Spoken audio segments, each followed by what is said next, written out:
さんこんにちは。現代のもののけ姫ことまこです。今東京の方に来てまして、ホテルからの今日は動画になるんですが、何を話そうかと言った時に、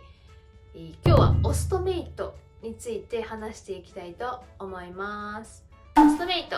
まだご存知ない方もいらっしゃると思うんですけど、人工肛門のことを言って、ここのお腹にね、お腹から直接この便をパウチ、袋のようなものに排出するというものになります。なのでこのお腹に常に袋がついてるような方がいらっしゃるんですけど、あとトイレですね、バリアフリートイレのところとかにマークで人型のマークに赤十字の十字のマークがお腹についてるマークを見たことがある人もいると思うんですけど、それがオストメイトの人が、そこ使えますよっていうか、そこにそのユニットがあるんですね。シャワーがついた洗面台みたいなユニットがあって、それでオストメイトの方はそこで排泄して洗ってくださいねっていうような、そういったユニットがあるんですけども、今日なぜオストメイトの話をするかというと、私自身排泄障害があるっていうのをたびたび動画で出してますが、一番の私の問題は尿とかではなく便なんですね。で、便秘ではなく下痢症なので、難便症なので、漏らすっていうことがめちゃくちゃ嫌ですっていうことを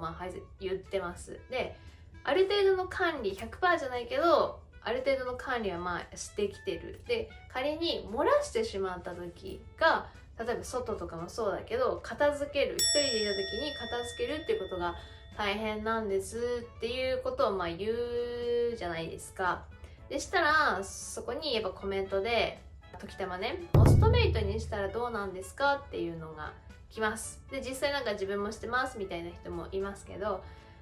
じゃあ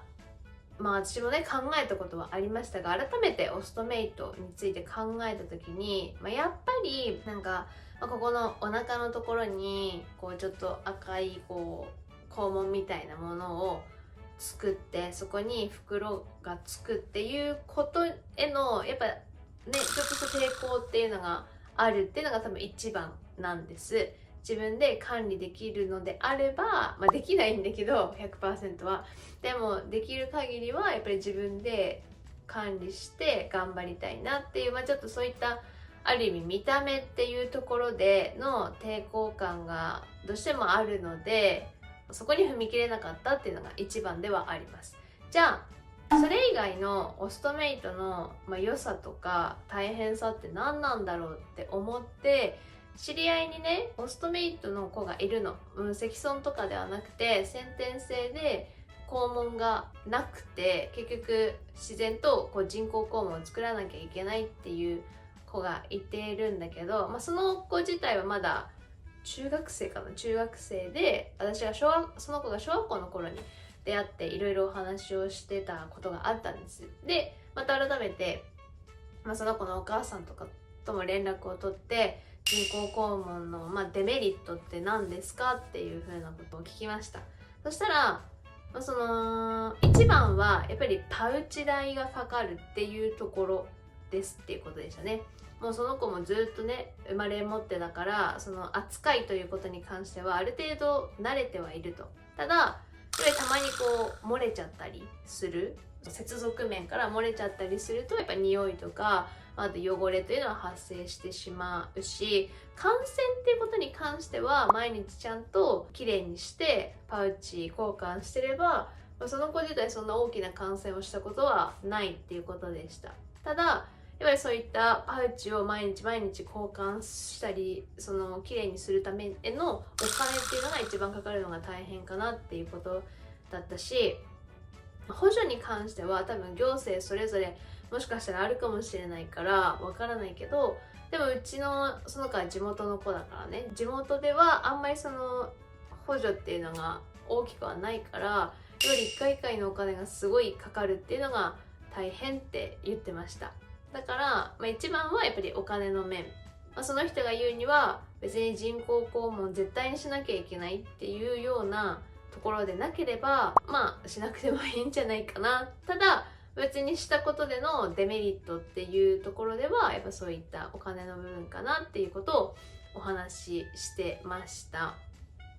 デメリットってわけではないけど、ちょっと気をつけなきゃいけないなっていうところでは、その子がまだ小学校の時とか、なんか友達同士でこう「ねえ」みたいなギューってすごいハグした時に、ここに溜まってた時とかすごい圧をかけてしまうことになるから、なんかそういうところはちょっと気をつけなきゃいけない。で、あとトイレに関して、そのバリアフリートイレが少ない、車椅子が入れる人が少ないっていうところはうちらの問題としてはあるけど、同じようにバリアフリートイレにそのオストメイトのマークがあるから、私自身はそこしかオストメイトの人たちも使えないのかなっていうふうに思ってたけど、今その子の場合は別にバリアフリートイレではなくて、普通のトイレに行って便器にバーってこう流してるって言ってました。で、そこで別に1回ずつなんていうのすごくこう綺麗に洗うっていうことではなくて、基本的にはその捨てるだけっていう行為であれば、別に普通の便器でも